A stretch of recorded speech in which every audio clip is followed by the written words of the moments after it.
Yes, this is the start we need. Okay, so you're fucking with the downstem. I'm here with my homegirl and very patient friend, Michelle Tin. We're here. Maybe we've already got to know each other a little bit. Maybe we lost the recording. So now, now we're here again. I love how patient you are. Michelle's coming to us from the road, grinding, getting it. Super illustrious guest. She goes way back in the cannabis industry, caviar gold, maybe even a stint at Suicide Girls, maybe even a stint on an illustrious TV show that is goes down in probably like daytime TV canon. Like I don't think you could tell the same story she could. Bounced around the coast, landed here. Michelle Tan, welcome to the downstem.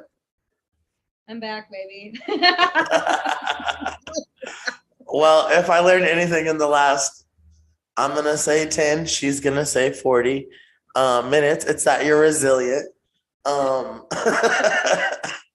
so drink. jam hard. We're sending the drizzly right now. I understand. Oh You're like, oh, I'm already here. They know me.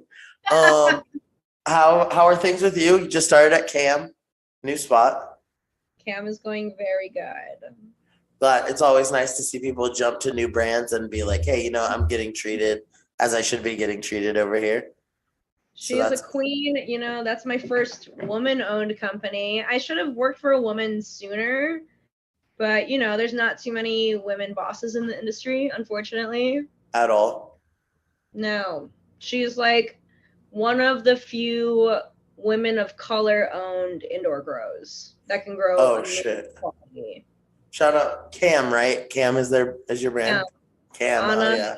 Amazing. She's an amazing person. Love her. Dude, okay, so that's where we're at now. It's 2022.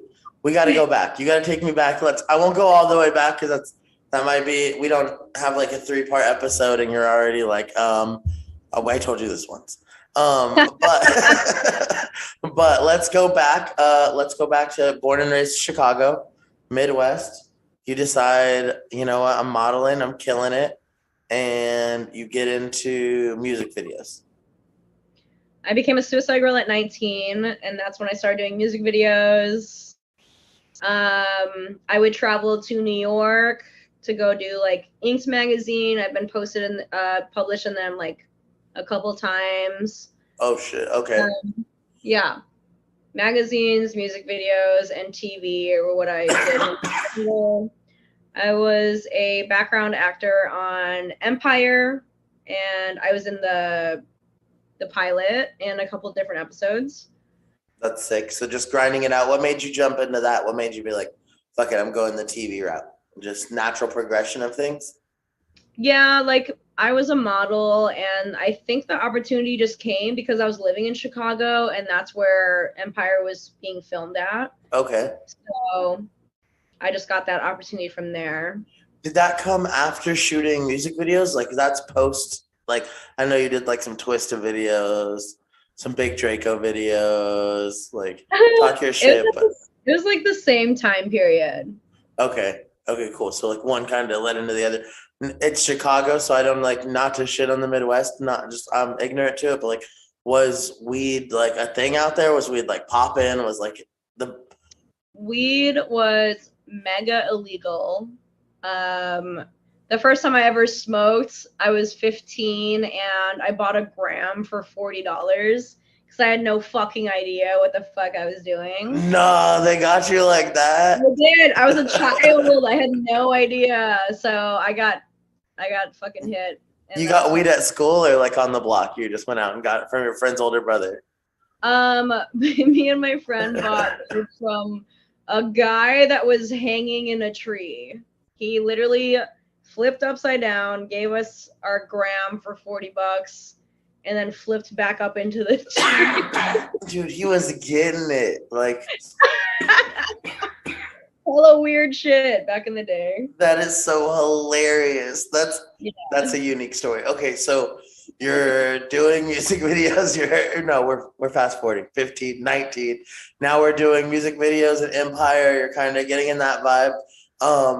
and you decide that you're going to pursue acting in Chicago, the big acting city, or you're gonna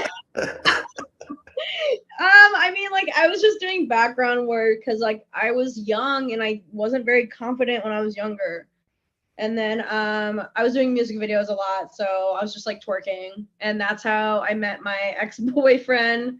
He was a videographer on one of these sets that I was shooting on, and we like moved pretty quickly. Like within like 4 months of dating, we moved to LA together.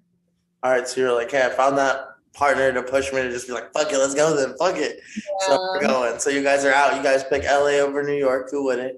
Yeah. And then you come out here and you're like, fuck it, let's go. Are you still like kind of leaning off the acting that you've done before, or was it kind of like, I'm gonna just go full weed? My ex was a like really popular videographer, and they always needed girls on set. So he would just bring me and I would film with him. He would be filming, I would be acting in it. My first like weed thing I did was like baking edibles in my house and selling it to my Instagram followers when I first moved to LA. Oh shit! So you had followers like that. Like socials was always a part of like when you touched down. Like Yeah. I probably had like 12,000 followers when I moved to LA. oh shit, that's just from Chicago. You had built up. Yeah.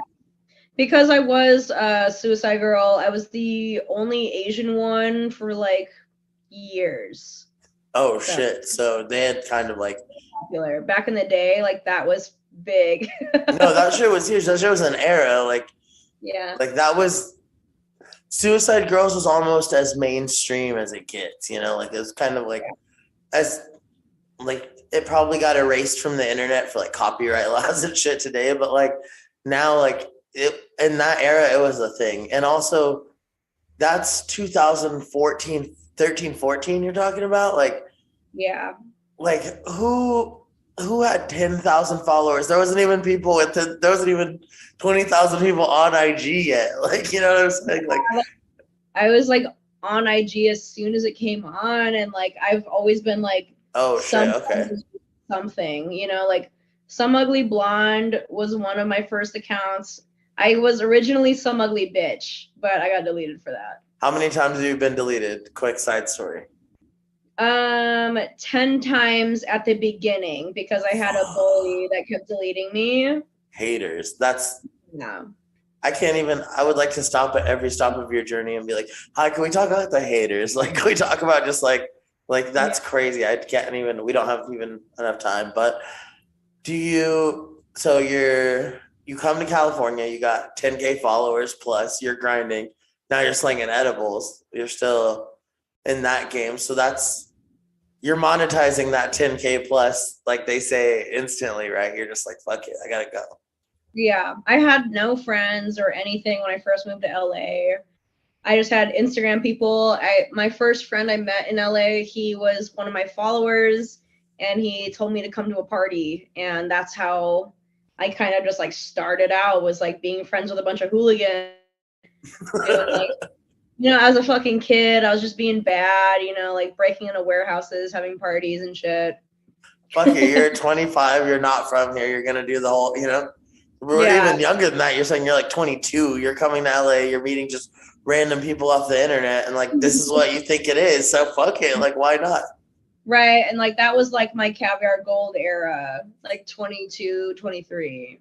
Did you bring a big follow? Well, you have. I was like, did you bring a big following from like MySpace or Facebook? And like, no, I was a fucking suicide girl. So they kind of built me up to be a following like that off like.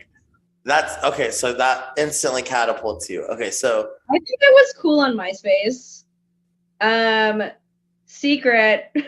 I dated Tom like 3 or 4 years ago. Sorry. Yeah, I had what I thought was such a better, like, we're gonna sidetrack like facts. Cause that's still not even as crazy. I saw you tweet some shit about Hunter Moore the other day, and I was like, when we do the pod, I want to dig there. But yo, that's goddamn fucking Michael Jordan of the internet. That's Tom. Like, okay, Here's my top like few celebrities I've banged. Oh, shoot 'em. One from MySpace, Blake Anderson from Workaholics, Halle Berry's Okay. baby daddy, who's Okay. I'm Eskimo sisters with Halle Berry. You know, I thought you were gonna say Holly Berry, and I was like, hold on, wait, what? Yeah. He also dated Charlize Theron and Kim Kardashian, so I'm Eskimo sisters with those girls. It's, as Kodak would say, it's an elite division. It's an elite division. $1 million pussy. I'm just kidding. Know your worth. $1 million worth of game right there. Who else did I bang? That was you had 3. Get your 5 so we can get back on track at internet popularity.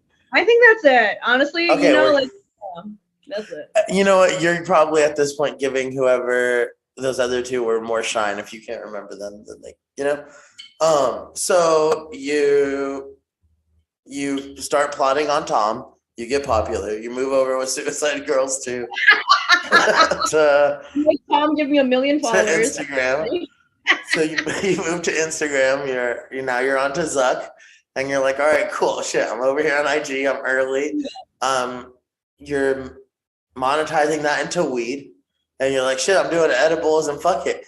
Had you got into dispensaries yet? Because I know you came in the game like.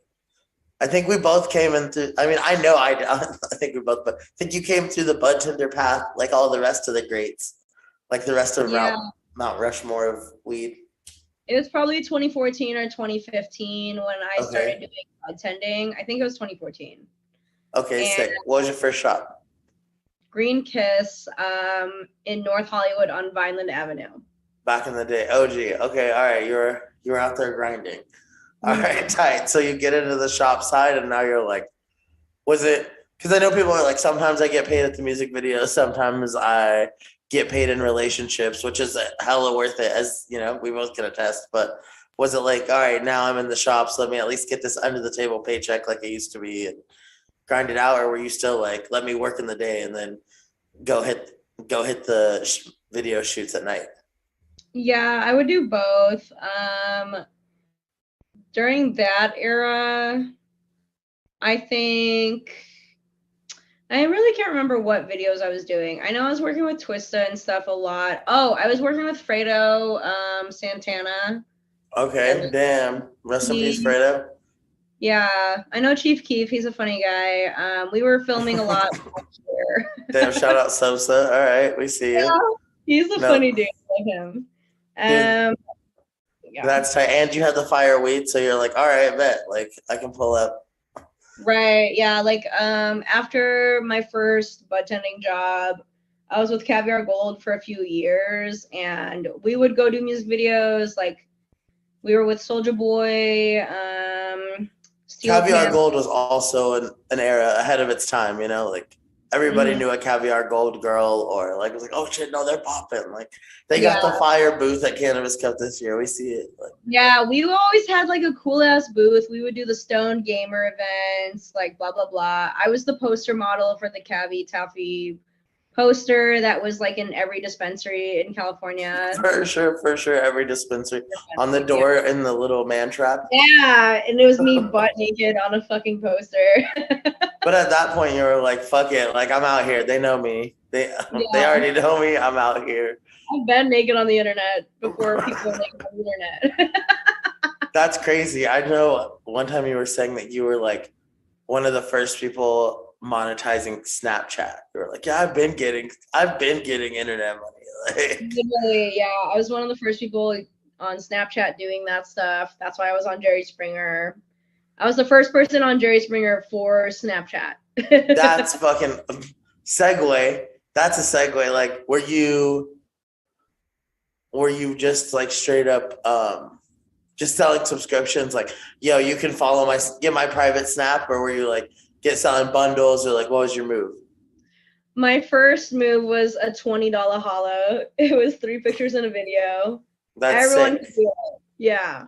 That was like pre when that was the thing. That was like you set the tone for that. Before anything. It was like brand new. No one knew what they were doing. And I was just like, everyone can afford $20 on Snapcash. So I was getting like $20 transactions like a day or more back in the day. when that shit came out, I got in trouble at a strip club I worked at for playing Snap Cash by Yeah. Rich the Kid and Soldier Boy because the dude ran downstairs and was like, "Bro, they're leaving." Them, and I was like, "Yeah, dog. Like, you better ingratiate yourself. Like, you better put the QR on the back of the lap dance table because like that's where it's going." He's like, "Don't ever play this again." And I was like, "Yo, chill, man. It's all good." That era was fun. Like it was easy money. Guys were stupid. They were just blowing money. And that was like not even a subscription. They were just pay. Every time they had to look at me, they would have to pay. So that's what I did. On it. Like you got to pay to play. That's your worth. Mm-hmm. You can't just come from being Eskimo sisters with Holly Berry and Kim Kardashian to being like, "Oh no, you don't have to pay when you get to Snapchat." Like it doesn't work. So is that so is Lowell Farms like, I know now it's like our one hand is like our employee is on Jerry Springer and the other hand it's like, yo, we need our employee to go viral, so fuck it. Like, were they tripping or were they kind of like, yo, chill out, you're on Jerry Springer? They wanted me to go on the show. I told like a few days before I was supposed to fly out, I was like, is it cool if I go on the show? And they're like, hell yeah, you should go on the show. And I filmed my Jerry Springer episode on my 25th birthday. Oh shit. Okay. So you're doing illustrious things all at the quarter century mark. That's so crazy. Now, okay, I'm going to only ask 2 questions. I've limited myself. I told you I had more, but 2 quick Jerry Springer questions. 1, did you run off of the stage behind the door, like where the camera follows you at any point? Did you do like a dramatic, like, I can't believe this stuff, like run off? No, I was really the other person on the show. I was so shy. I was just like, I forgot all my lines they wanted me to say. My story was real, but they wanted a little bit of scripted stuff, and I just like kind of like blew it. I wasn't as confident as I was today, like a few years ago, which is weird. I mean, we all grow into confidence, and also you're 25 at the Jerry Springer show. Like, what are you supposed to do? Like, in front of a live audience, I was like, oh my God, this is so weird. Telling them my story about me being on the internet, like, so weird. That's crazy. Like that's kind of a surreal moment because it's scripted, but also you're like, no, this is real. Like what I'm telling you live, yeah. Mine was real, so that's why I was so nervous. Did that happen in LA or Chicago? They flew me to Connecticut. Oh shit! Jerry's got that like super out the way. He's got like the Tyler Perry recording studio out there. Because Connecticut, you can like show your boobs on TV without getting in trouble. What? So he was like, all right, we'll film it here. They wanted me to show my boobs, and I didn't want to because they weren't really paying me that much. You were like, no, but you can go to at some ugly blonde. Yeah. Pay my on Snapchat and I'll do it. Yeah. Did your followers go crazy after you do like terrestrial TV? Like you do Jerry Springer now. Do your followers go crazy, or does it kind of like it doesn't even move the needle? I really didn't blast my Instagram like that, but people were finding me from there. And then a few years ago, they posted my episode on YouTube, and like it got like 500,000 views or more. Oh shit! So people like they replay my episode every so often, and like I was on the commercials for like 2 years. So people recognize me, which is funny. I'm gonna start watching TV again, just like and be like, "Yo, shit, look, that's me." Yo, so I'm gonna attach the link in the bio. Oh my god! Yes, we'll monetize it for sure. Like if you want to see your episode, drop a tip, and we'll send you the episode. That's fucking hilarious. Okay, so Jerry Springer, 25. We still got some time. Okay, so how much? Lowell Farms, you're coming back now, probably like, hey, I'm just put you guys on the map. Yeah, now you're a sales rep. Is back over here.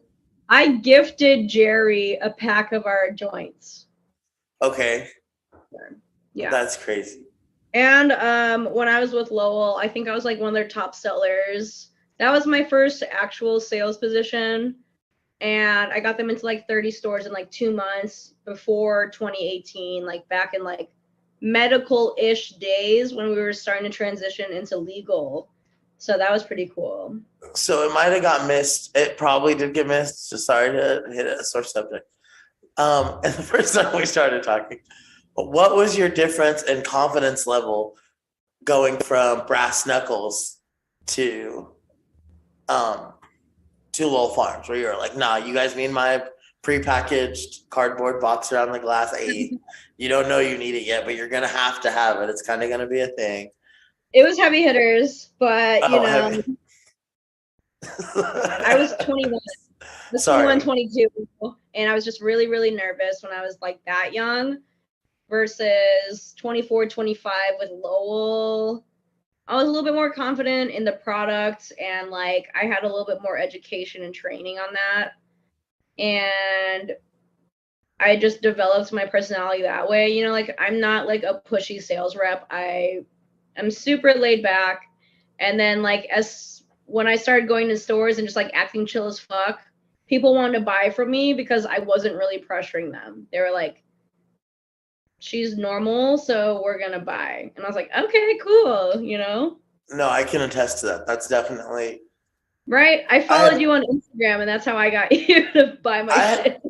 I think we had met in like both in a prior iteration of weed for both of us, but then you came back around through Instagram and came into one of our shops, and I was like, really? Yeah, I think we met at. I'm not even gonna get into the people I fucked with, but yeah, I think we met at a thing in LA. And when you came into the shop, you're like, yeah, if you want it, you want it. If you don't, you don't. I'm gonna send you some samples. If you like it, you like it. If not, keep my number. Like, see you later. And I was like, oh, tight. Like, I don't think I bought anything. Like, I was definitely like, oh, you're in town. Like, let's get lunch. Before I was like, all right, send those carts over. Like, let's try it. Like, you know what I'm saying? Like, you know, like if I like don't push. Like, if I'm not gonna get on the first time, like I don't care. Like, I'll get you later because like we're gonna become friends. Now we've known each other for years, and here we are today. You know, so right. I'd rather keep a relationship than like push something on you that you're not gonna fucking want, you know? Okay, so you're at 2018, Lowell's kind of coming in the game.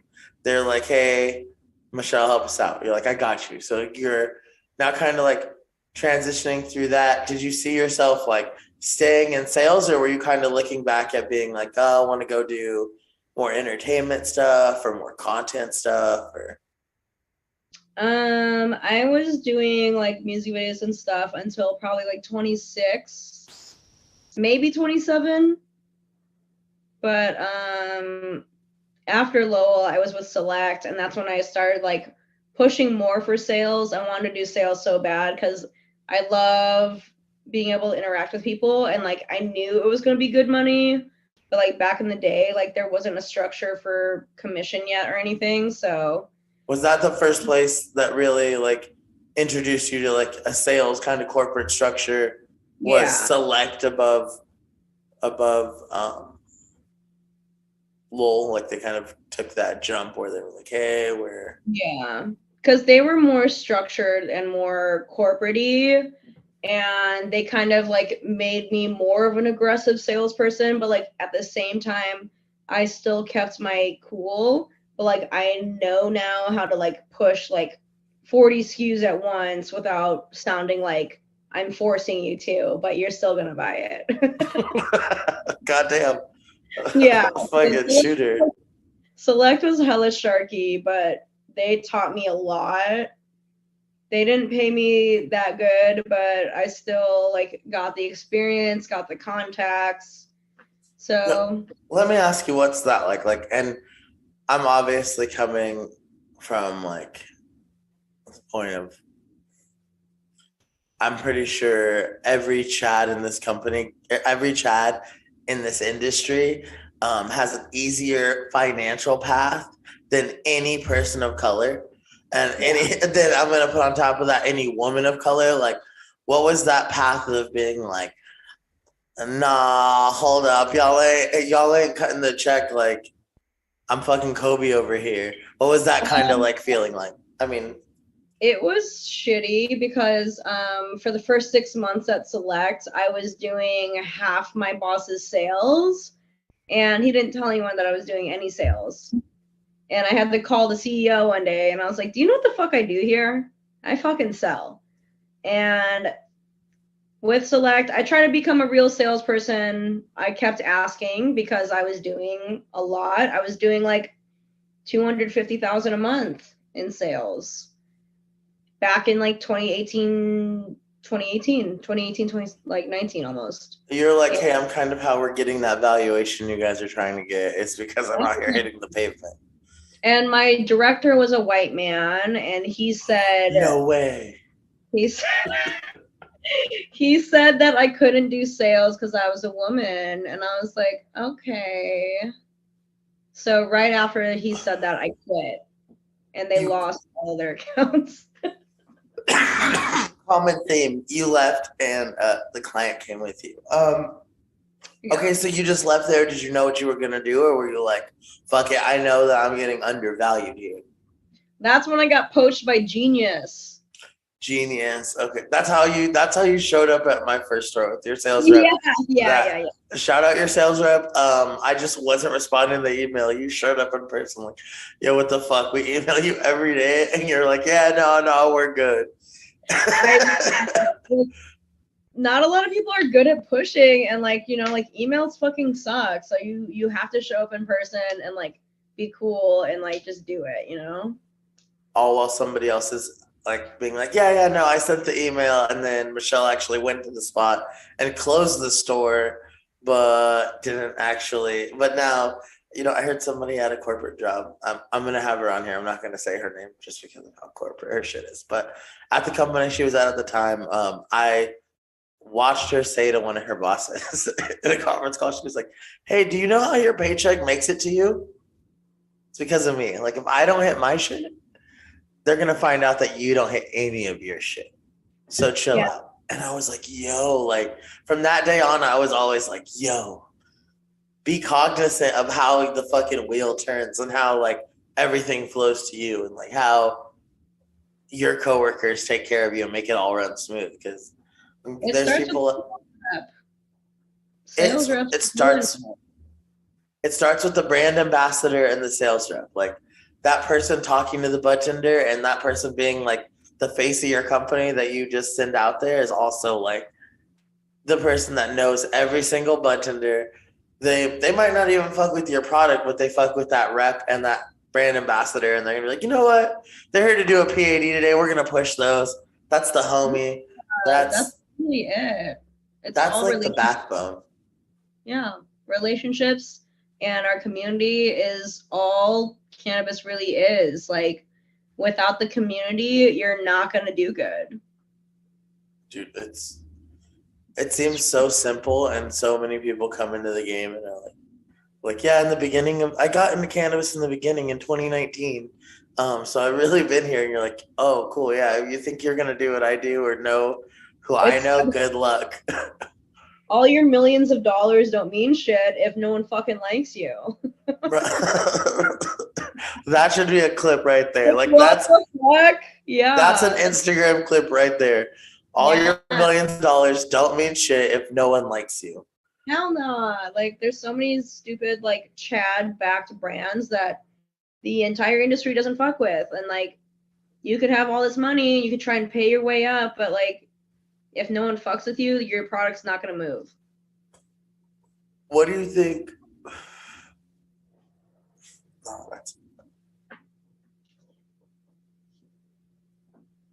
I'm trying to think of a way where I'm like, how do I edit out? How do I not offend either of our political connects? Where do you think that like opportunity for integrity is getting missed? Because it's like it's not like in the cannabis industry anyone at this point's doing it for money. The money's drying up. This is almost a damn near passion project for all of us. So it's like, you're doing it to be cool? Do you think it's more for financial play down the road, or because they want to be cool in their friend group, and so they just rock with people that are overall awful people? What are you talking about?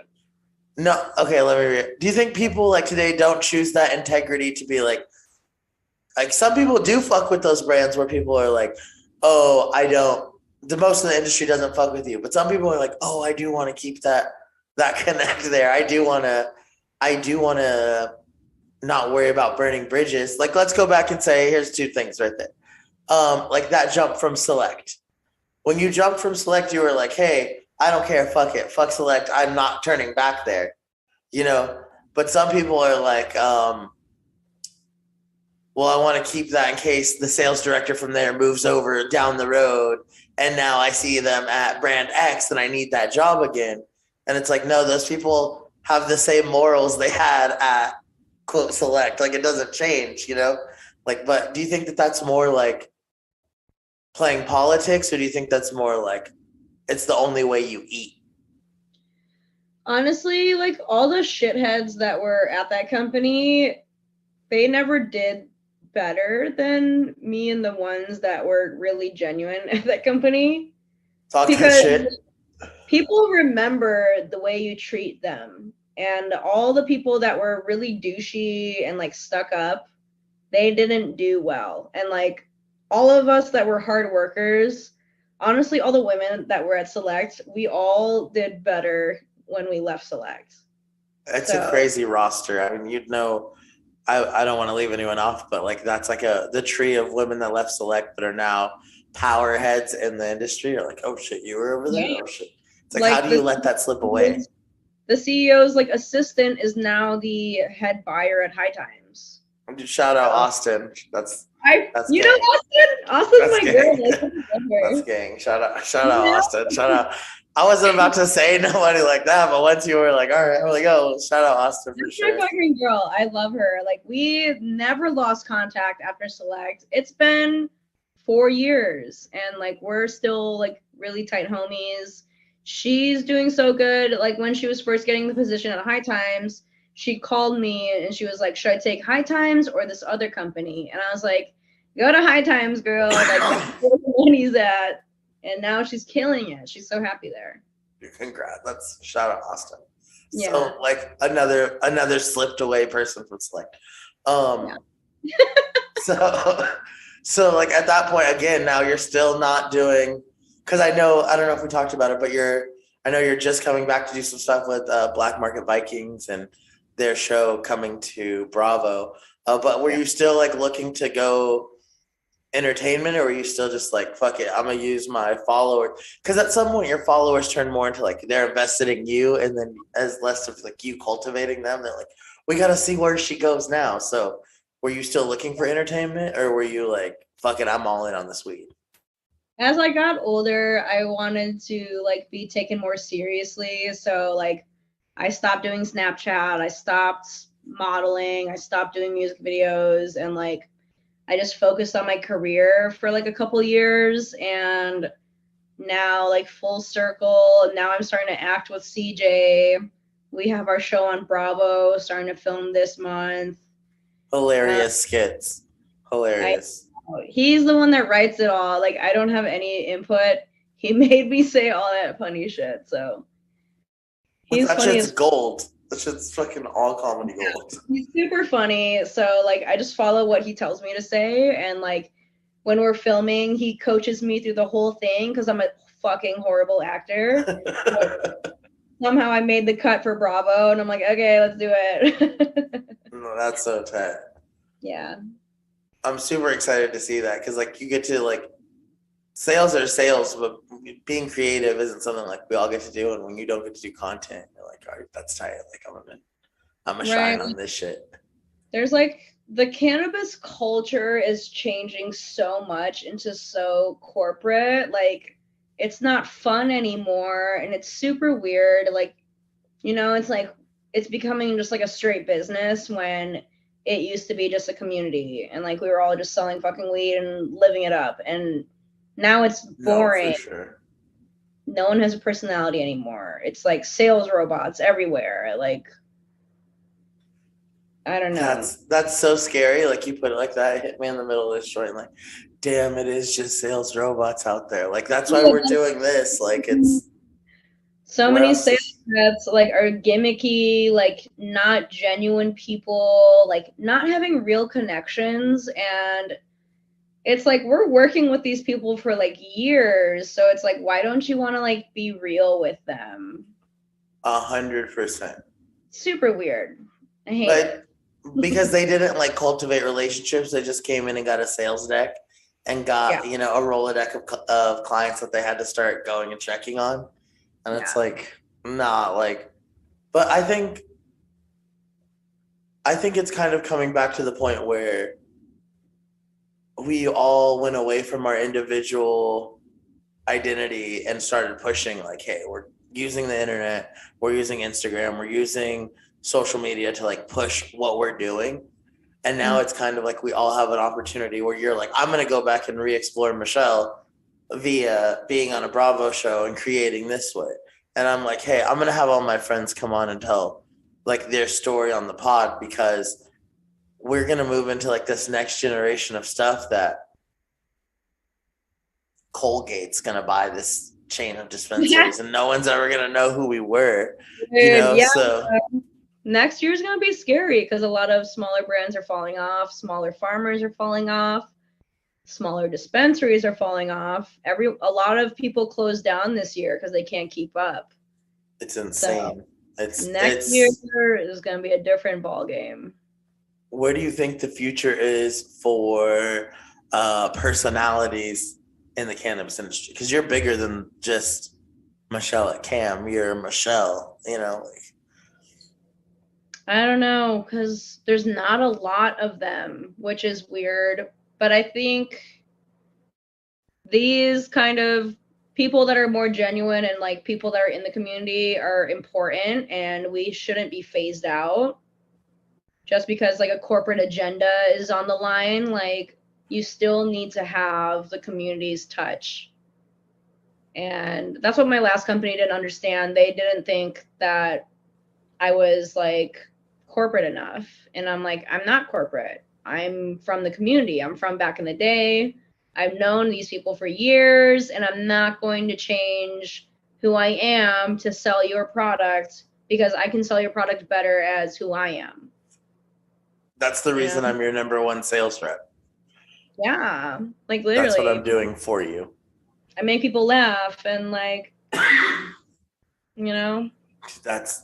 I think it's gonna be you're gonna go away from the brands to where people are gonna be like, what's Michelle doing? Like this I see the show for you as being the spin-off of the Black Market Vikings show. To now it's like we watch the show that the shop that Michelle runs, or we I like literally, my Instagram is like a cult following. Like people follow me religiously because I'm always doing something fun and interesting. So I got it's some cool content ideas I'm gonna shoot you. I'm not gonna say them on here because they're like as I'm thinking of them, I'm like, oh, that's too good. I don't want them to steal these. yeah. I think because like I help the community out so much too. Like I employ a lot of people and like I staff people in different positions. That's also why I do really well because You are with the my guru. I help people, you know. I'm in the community, and if I know people that could help you, I put them together. If you need bud tenders, I can hire them for you. So you don't have to worry, you know, like, and it's like a no-brainer for me. It takes zero effort. I just fucking post an ad on my Instagram and people will answer that ad and go to you. I'm I've not even hired, gonna lie. Full yeah. disclosure, I'll come super clean. I've opened a new store and I've been like, hey, fuck, we're popping up in Vallejo. I need bud tenders. Hey, we're popping up in Palm Springs. And I just have said that, and you've taken it. I haven't asked you anything. You've screenshotted it and been like, hey, you guys always looking for work? Bam, Palm Springs, Vallejo, San Francisco, Lompo. Get at it. Definitely found employees, not like secrets out. Like if you know Michelle, she can plug you. Like that's from entry level to like, oh, you need someone that's a specialist in that. I know her. I got her right there for you. And I'm like, oh shit, like cool. Like the plug. Yeah. I mean, like, that's my specialty is networking. I've been networking for 9 years and I've been working alongside so many people for so long that I just know like where to put people and like every single job that I've gotten in the industry is because someone recommended me for it. So it's like full circle. We are a community, and like if we know where to put each other, like it just works out. I've never had to apply for a job. I've always just been recommended. Right? Like, I want you to come sit down with the shop owner or the director of this brand or whatever it is. It's your face card and your integrity is your resume. That, you don't have to say anything else. They know you right there. Oh, no, yeah, you want to help us? Gladly. When do you want to start? Like, right? People like working with me. I am a hard worker, but I'm also fun and comfortable. So it's like I never leave a shop hanging. I'm not gonna leave shit in your store and just let it sit. If there's something there, like I make sure to move it, and I make sure all the bud tenders know I love them, and I make them want to sell my products more because I talk to them kind of like on the daily, because I add all the bud tenders on Instagram too. So fucking major key. She just told you what to do right there. Add everyone you meet on Insta. And networking is the biggest key in this community. I definitely think that you're like on the forefront of this next wave of like especially with your partnership at Cam, like it's like, oh shit, like on this women wave of like women getting treated right, women getting respected at companies.